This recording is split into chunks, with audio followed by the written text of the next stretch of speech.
So hey guys, recently আমরা চলে গেছিলাম তিবেতিয়ান ডিলাইটে and it's actually a hidden জেম।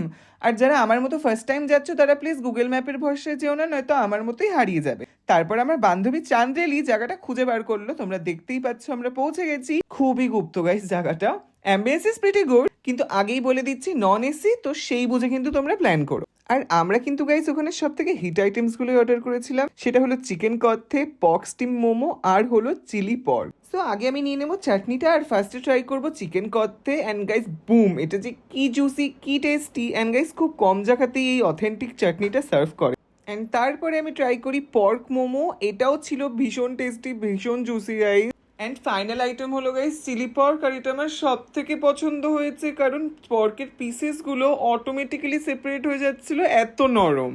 ও হ্যাঁ হ্যাঁ, বাই দ্য ওয়ে আমাদেরকে পর্ক মোমোর সাথে স্যুপও দিয়েছিল, আর এই স্যুপটা খেতে গিয়ে মেঘাতির চশমাতে ফগ জমে গেছিল। আর দেখুন দেখুন এই অদ্ভুত প্রাণীটাকে, লাস্ট মোমোটা খেয়ে নিয়েও আমাকেই মিডিল ফিঙ্গার দেখাচ্ছে, ভাবুন শুধু। সো গাইজ আমাদের খাওয়া দাওয়া ডান। তোমরা এখানে গেলে কিন্তু আমার রেকমেন্ডেড ফুডগুলো ডেফিনেটলি ট্রাই করো।